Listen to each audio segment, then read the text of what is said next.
라이언 일병 구하기라는 영화가 있습니다. 노르망디 상륙 작전에 투입된 미군 부대가 있었는데 7, 80%가 괴멸당하고 생존한 부대원조차 계속 희생당하고 있는 상황이었습니다. 여기에 라이언 가문의 사형제 중 막내인 라이언 일병도 있었습니다. 안타깝게도 그 나머지 세 형제는 모두 전사하고 막내만 살아 있었는데 그나마 위험한 전장에서 고전하고 있었던 겁니다.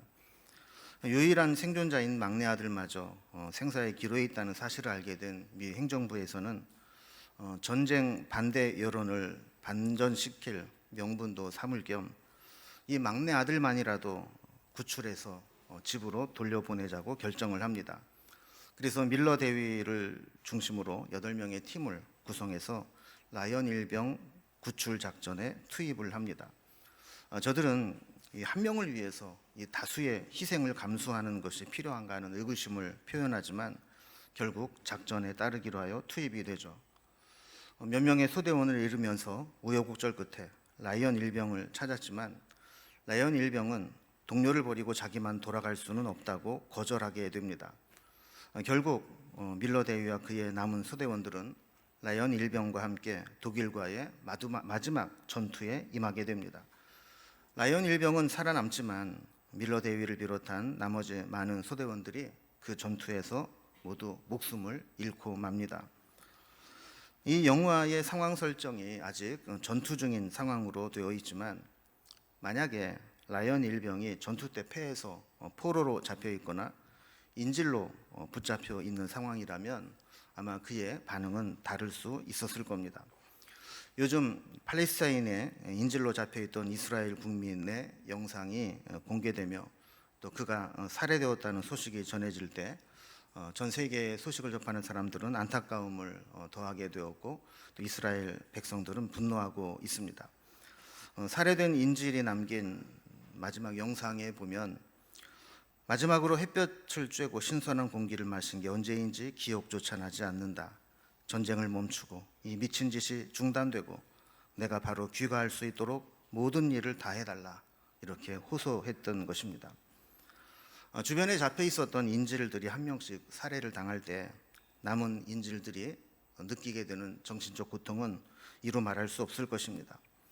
그런데 만약 이때 전쟁을 종식시키고 인질을 석방시킬 협상단이 도착해서 협상을 시작하고 있다라는 소식이 전해지거나 또 국가의 지도자가 종전을 선언하고 인질 교환과 전후 처리 협상을 나서게 되었다는 소식이 들려지게 된다면 잡혀있던 인질들은 희망을 가질 수 있게 되는 것이죠. 오늘 본문에도 이와 비슷한 상황이 벌어지고 있습니다. 유다 백성들이 바벨론에 망하면서 포로로 끌려갔습니다. 무기한 억류되어 노예 생활을 하고 있는 상황입니다. 오늘 본문은 그런 포로 생활을 하고 있는 유다 백성들에게 하나님이 주신 말씀입니다. 하나님의 말씀의 핵심은 4절에 나와 있습니다. 겁내는 자들에게 이르기를 굳세어라 두려워하지 말라 보라 너희 하나님이 오사 보복하시며 갚아주실 것이라 하나님이 오사 너희를 구하시리라 하는 메시지입니다. 여기 보면 하나님이 오사라는 말이 반복되고 있습니다. 언제 풀려날지 모르는 노예 생활을 하고 있는 이스라엘 백성들에게 하나님이 오시게 되면 그들을 억누르고 있는 자들에 대해서 보복하고 갚아주실 것이고 하나님 백성들을 구해내시겠다라는 말씀을 주신 겁니다. 사실 오늘 말씀은 아직 유다 백성들이 포로로 끌려가기 전에 주신 말씀이죠. 너희들이 포로로 끌려가서 억류당하게 되면 이 말씀을 기억하고 하나님의 오심을 기다리며 소망 중에 살라 하는 것입니다. 자, 그렇다면 하나님이 오시면 어떤 일이 일어난다고 오늘 우리에게 말씀하고 있을까요? 먼저 첫 번째로 하나님이 오시면 황무지가 하나님의 아름다움을 드러내는 곳이 될 것이다라고 말씀합니다. 1절에 보면 포로 생활을 하는 이스라엘 백성들의 상황을 광야나 메마른 땅이나 사막에 비유합니다. 그들의 삶의 처지가 황폐해졌다는 것이죠. 물론 이스라엘 백성들이 포로로 살고 있는 바벨론 땅은 유프라테스 강과 티그리스 강이 있는 비옥한 땅입니다. 그러나 아무리 외부 환경이 비옥하고 좋다 할지라도 나라를 빼앗기고 노예 생활을 하고 있다면 그곳은 광야나 메마른 땅, 사막과 다를 바가 없다는 것입니다. 그런데 그곳에 하나님이 오시면 그 황무지가 하나님의 아름다움을 드러내는 곳으로 바뀌게 될 것이라고 말씀하는 것입니다. 그래서 1절에 보면 광야와 메마른 땅이 기뻐하며 사막에 백합화같이 피어 즐거워할 것이라고 말씀하죠.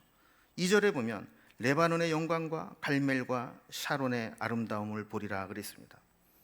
여러분, 레바논 그럼 뭐가 생각납니까? 백향목이 생각이 나죠. 솔로몬이 성전을 지을 때 기둥으로 썼던 그 나무들이 바로 레바논의 백향목입니다.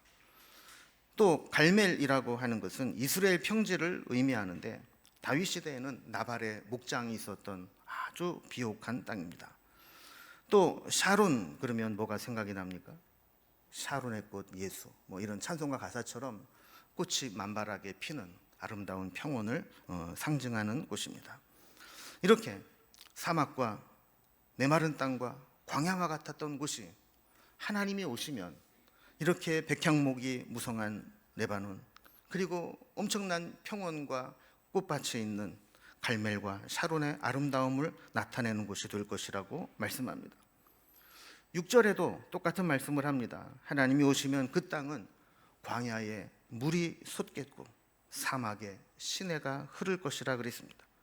7절에도 보면 뜨거운 사막이 변하여 못이 될 것이며 메마른 땅이 변하여 원천이 될 것이며 승냥이가 눕던 그런 야생지가 풀과 갈대와 부들이 나서 사람이 살 수 있는 땅이 될 것이라고 말씀하죠.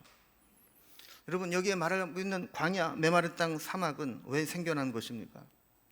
물이 없으니까 그 황무한 땅으로 바뀐 것입니다. 이곳에 꽃이 피고 나무가 자라고 풀이 무성하게 되려면 지속적으로 비가 내리고 기후가 변해서 계속 수분이 공급되어야 합니다.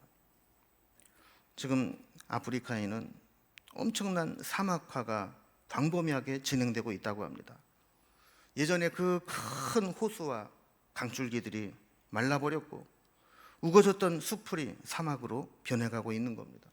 왜 그렇게 될까요? 원인은 한 가지입니다. 강수량이 줄어들고 비가 내리지 않으니까 더 이상 그곳에 물이 고이지 못하고 생명이 살지 못하는 겁니다. 황무지가 다시 숲풀로 바뀌려면 반대 현상이 나타나야 됩니다. 오랫동안 그쳤던 비가 큰 비가 되어 지속적으로 내려서 그 땅이 충분히 물을 머금을 수 있고 토양이 바뀌고 기후가 바뀌어야 그 땅이 바뀌게 되는 겁니다. 황무지 같은 우리 인생에도 꽃이 피고 나무와 곡식이 무성하게 자라듯 생기가 살아나기 위해서는 우리에게 하나님의 은혜가 지속적으로 임해야 됩니다. 은혜가 식어진 것은 그 심령이 퍽퍽할 수밖에 없습니다. 냉랭해집니다. 이 상태가 지속되면 심성이 싸나워지고 부정적이고 비판적인 시각을 가지고 살아가게 됩니다. 그 어떤 좋은 것을 심어도 거기에서 자라나거나 열매 맺지 못하는 척박한 토양이 되고 말아버립니다. 하나님이 오셔서 우리의 심령에 단비를 내리시듯 지속적으로 하나님의 은혜를 부어주셔야 그 척박하고 황무한 심령이 생명의 심령으로 바뀌게 되는 겁니다. 저는 오늘 우리의 심령이 하나님의 은혜를 힘입어 황무지와 같은 곳에서 생명의 땅으로 영적 토양이 바꾸어진 은혜가 있기를 주님의 이름으로 기원합니다. 우리가 이것을 하지 못하면, 우리의 심령에 하나님의 은혜가 임하지 않으면 조금만 건드리면 으르렁거리는 사나운 심성을 가지고 살아갑니다. 그러나 그 은혜가 충분히 임한 사람은 순한 양과 같습니다. 어미의 심정으로 그 어떤 것도 품을 수 있는 넓은 마음이 됩니다. 그래서 은혜가 충만한 사람은 넉넉합니다. 풍성합니다. 어떤 것도 품을 수 있는 넓은 숲과 같고 깊은 바다와 같은 마음을 갖게 됩니다.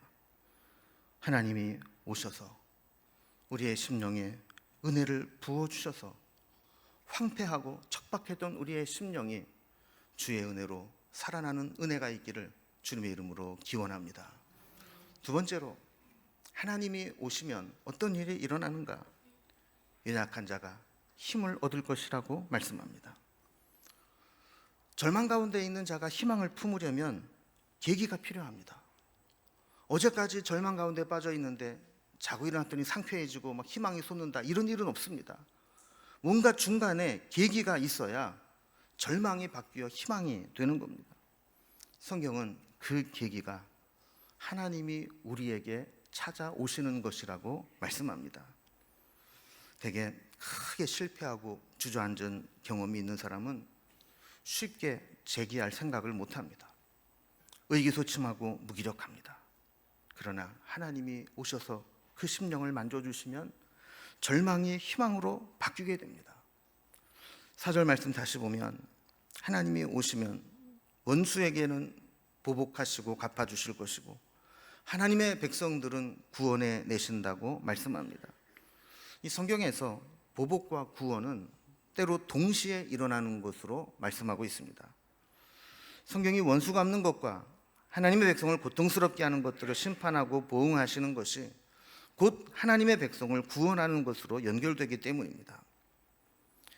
3절에 보면 우리의 약한 손을 강하게 하고 떨리는 무릎을 굳게 할 것이다 라고 말씀합니다. 무기력하고 손과 발에 힘이 다 풀려버린 자들을 하나님께서 굳세게 강하게 하신다는 거예요. 그런데 그 다음 말씀을 보면 몸만 그런 것이 아니라 우리의 마음이 연약한 자들에게도 힘을 주신다고 말씀합니다. 아무리 자아가 강한 사람도 오랫동안 자존심을 짓밟으며 치욕적인 삶을 살게 하면 어느 순간에 그 자존심이 꺾이게 되고 자포자기하는 인생이 됩니다. 나는 이제 뭘 해도 여기서 벗어날 수 없다라고 하는 절망감에 빠지게 되고 그저 현실에 순응하며 살아가는 자가 되는 것이죠. 이런 사람들은 아무것도 아닌 것 때문에 걱정하고 염려하고 겁에 질리기도 하고 근심과 두려움에 낙심하기도 하는 겁니다. 그런데 4절에 보면 이런 겁내는 자들을 향해서 굳세어라, 두려워하지 말라라고 말씀합니다. 여러분, 하나님이 함께 하심을 믿는 사람은 담대합니다. 이런 말이 있죠. 하나님을 두려워하면 이 세상 그 어떤 것도 두렵지 않고 하나님을 두려워하지 않는 사람은 세상의 모든 것을 두려워하게 될 것이다. 우리가 하나님만 두려움으로 섬기고 믿고 의지하면 두려울 게 없는 겁니다. 그런데 하나님을 믿는 그 믿음이 없으면 모든 것이 다 근심거리고 두려움거리가 되는 겁니다. 뿐만 아니라 5절, 6절에 보면 시각장애인, 청각장애인, 지체장애인, 언어장애인들이 모든 장애를 극복할 것이라고 말씀합니다. 여러분, 장애는 일반적으로 치료가 안 되고 남아있는 증상을 의미합니다. 치료될 가능성이 있는 것은 장애라고 하지 않습니다. 또 장애는 장애 자체가 힘든 것이 아니고 그것으로 인해 파생되는 여러 가지 제약들이 있기 때문에 더 고통스러운 겁니다. 경제 활동을 하는데 제약을 받습니다. 사회생활을 하는데 차별의 벽에 부딪히기도 합니다. 그러나 하나님이 오시면 우리의 모든 장애를 극복하게 하실 것이라고 말씀합니다. 왜냐하면 하나님의 약속의 땅으로 돌아가야 되기 때문에 힘을 주시는 거죠. 하나님 없이 포로 생활하던 것을 광야와 메마른 땅 사막에 비유했던 것과 같이 여기에서는 하나님이 없이 포로 생활하는 생활을 이런 연약한 자, 무기력한 자로 비유하고 있습니다. 우리가 병원 생활을 오래 하면 건강했던 사람도 힘이 빠집니다. 움직이지 못하니까 근육도 다 빠져버리고 근력도 잃어버리게 되죠. 만약에 정말 큰 수술을 했거나 아주 중요한 뼈를 다쳤던 경우는 더 심하죠. 치료가 되는 것도 힘들지만 치료가 되어도 예전과 같이 정상적인 생활을 하는 데에는 한참 동안의 재활 과정이 필요한 겁니다. 몸만 그런 게 아닙니다. 심리적 슬럼프도 마찬가지입니다. 트라우마나 심리적 요인으로 인해서 외과 의사인데 수술을 못하는 경우가 생깁니다. 미용사인데 가위를 들고 머리를 자르지 못하는 경우가 생깁니다. 운전을 해야 되는데 운전대를 잡지 못하는 경우가 있습니다. 야구에서는 스티브 블레스 증후군이라는 것이 있습니다. 이 스티브 블레스라는 미국 메이저리그의 투수가 있었는데 그는 1968년부터 5년 연속 10승 이상을 기록한 피츠버그의 에이스 투수였습니다. 그런데 1973년 갑자기 스트라이크에 공을 던지지 못하고 볼넷을 남발하다 결국 선수 생활을 마감하게 됩니다. 이렇게 한번 심리적으로 슬럼프에 깊이 빠지게 되면 쉽게 고쳐지지 않습니다. 그러나 하나님이 오셔서 함께 하시면 얼마든지 극복될 수 있다고 말씀하는 겁니다. 예전에 바이올린을 전공한 한 자매가 있었습니다. 이 제자훈련에 참여해서 훈련을 받던 도중에 기도 제목을 나누는 시간에 자기가 특별한 기도 제목을 나누겠다고 고백을 했습니다. 이 자매는 공연을 하기 위해서 무대에 서야 될 때가 있었는데 늘 심리적으로 안정이 안 돼서 신경 안정제를 먹고 무대에는 서 왔다라는 거예요. 그런데 제자훈련을 하고 하나님 말씀을 받으면서 하나님이 나와 함께 하신다는 확신이 생기기 시작하니까 내가 이제부터는 약을 끊고 하나님을 의지하고 무대에 서고 싶다라는 마음이 생긴 겁니다. 그래서 함께 훈련을 받는 제자훈련을 받는 사람들이 함께 기도하고 응원하고 격려하고 그 공연 시간이 됐을 때 막 문자를 보내고 막 이러면서 응원을 했습니다. 다음번 제자훈련 시간에 이 자매가 와서 간증을 합니다. 내가 이 약을 먹지 않고 과연 무대에 올라가서 연주를 할 수 있을까 생각이 들었지만 기도하고 믿음으로 나아갔을 때 약을 먹을 때와 조금도 다름없이 똑같이 아무 어려움이 없이 공연을 마치고 내려왔다고, 앞으로도 신경 안정제 먹지 않고 무대에 설 수 있겠다고 고백을 하며 간증을 했던 겁니다. 하나님이 오셔서 은혜를 베푸시면 우리에게 이런 일들이 얼마든지 일어납니다. 그러나 그것이 뭐 한번 마음 한번 먹었다고 뭐 기도 한번 했다고 저절로 되는 것은 아닙니다. 우리의 연약했던 부분들이 끊임없는 재활을 통해서 힘을 조금씩 얻어가게 될 때 온전한 모습을 찾을 수 있듯이 우리 역시 하나님이 오셨을 때 그 하나님을 의지하고 겁내고 무력했던 두려움에 빠져 있었던 것들을 하나하나 극복해 내야 합니다. 황무지가 하나님의 영광을 드러내는 땅으로 바뀌는 데에는 지속적으로 비가 내리고 토양이 바뀌고 기후가 바뀌는 오랜 시간이 필요한 것처럼 우리의 연약함에 강건함을 입기 위해서는 이런 영적 재활 과정이 반드시 필요한 겁니다. 그래서 우리가 이렇게 예배를 드릴 때마다, 말씀을 드릴 때마다 다시 한번 그 말씀에 나의 삶을 붙들어내면서 그동안 포기했던 것들을 하나하나씩 다시 한번 끄집어내서 시도하고 하나님을 의지하는 과정들이 필요한 것이죠. 여러분, 우리를 지금 힘들게 하는 것들이 어떤 것들입니까? 그 문제 앞에만 서면 다시 주저앉게 만드는 것들은 어떤 것들이 있습니까? 우리를 낙심하게 하는 것들은 무엇입니까? 그런 것들이 있다 할지라도 하나님이 오셔서 우리에게 힘을 주시고 우리에게 영적 재활을 시키시면서 하나님의 권능으로 우리를 붙들어 주실 때 이 모든 연약함들을 극복해내고 하나님의 은혜 가운데 거하게 될 줄로 믿습니다. 마지막 세 번째로, 하나님이 오시면 어떤 일이 일어나는가?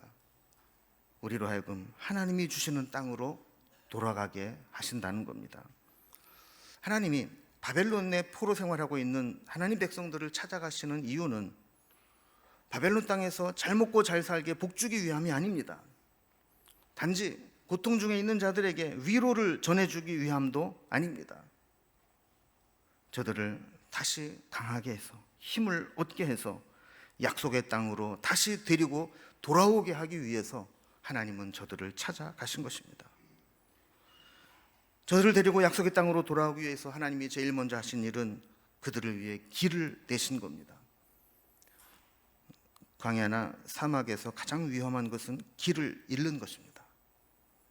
보통 우리가 사람이 사는 곳은 랜드마크도 있고 이정표도 있어서 방향을 잡을 수 있지만, 사람이 살지 못하는 사막이나 광야는 아무것도 없습니다. 길을 잃고 방향을 잃으면 그곳에서 헤매다가 죽게 되는 것이 광야요 사막입니다. 8절에 보면 하나님께서 그들을 위해서 거기에 대로를 만들어내시는데 그 길의 이름을 거룩한 길이라고 정해 주셨습니다.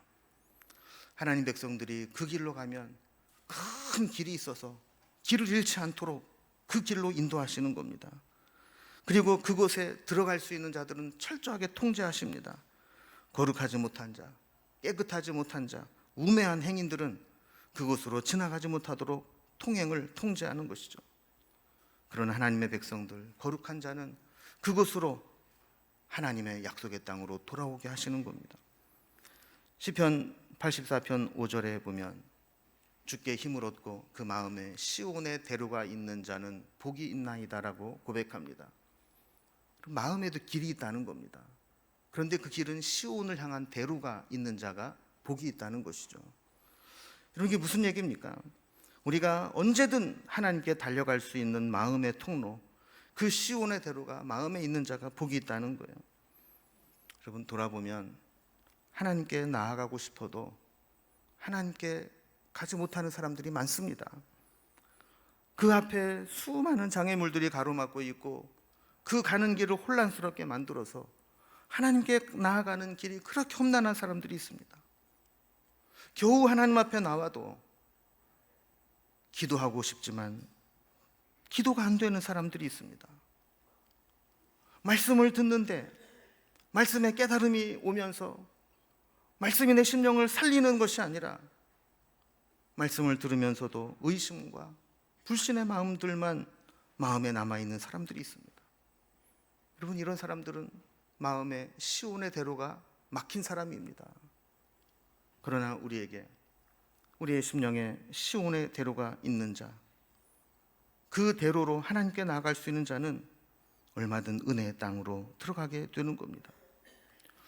9절에 보면 하나님이 그 길을 얼마나 철저하게 관리하시는지, 하나님의 백성들을 방해하는 사자나 사나운 짐승이 그리로 올라오지 못하게 막을 것이다, 이렇게 말씀하는 겁니다.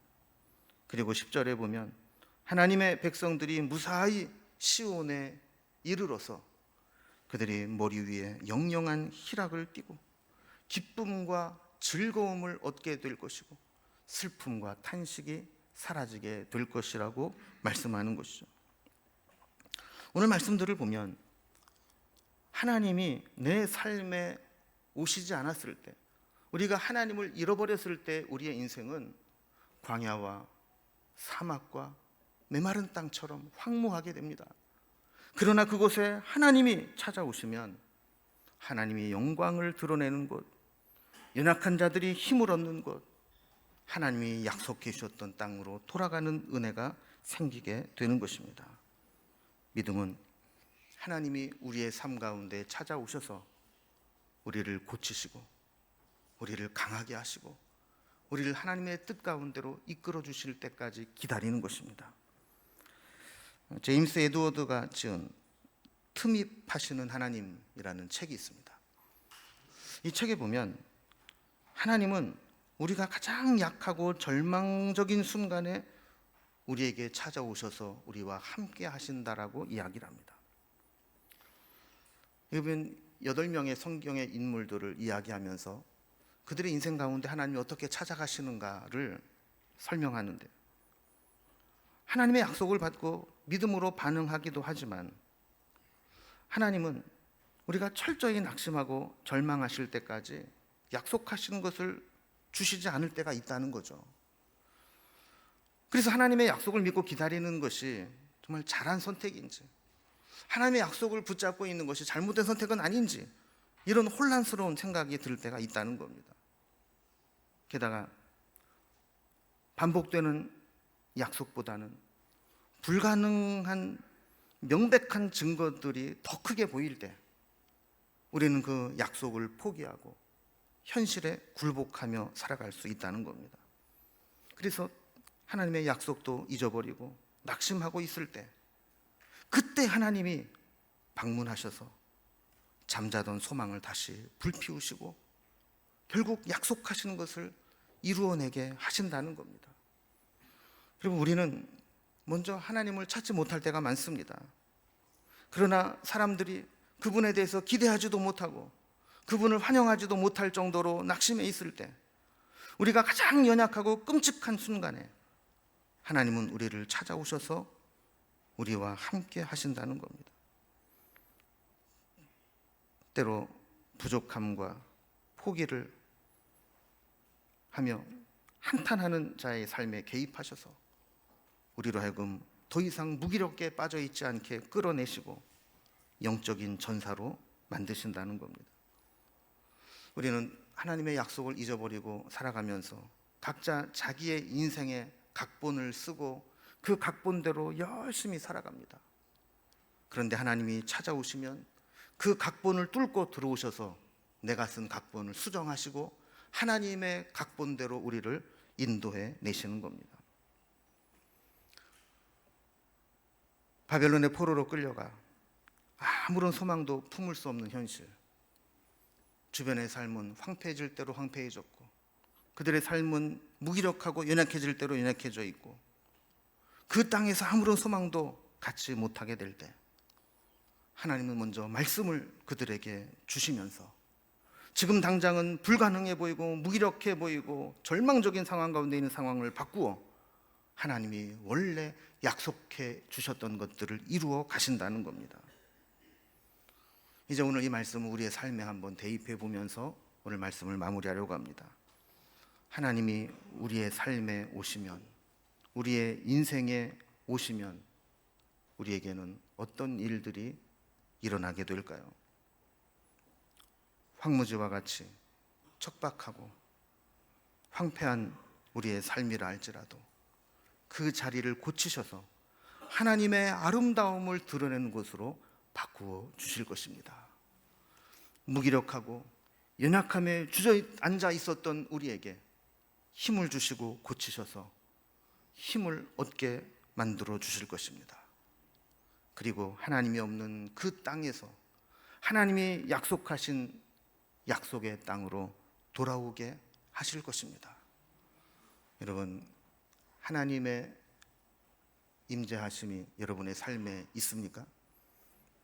하나님의 틈입하심, 하나님의 개입하심이 여러분의 삶에 가장 필요할 때 임하셔서 이렇게 여러분들을 고치시고 새롭게 하고 힘을 주시는 은혜가 있기를 주님의 이름으로 기원합니다.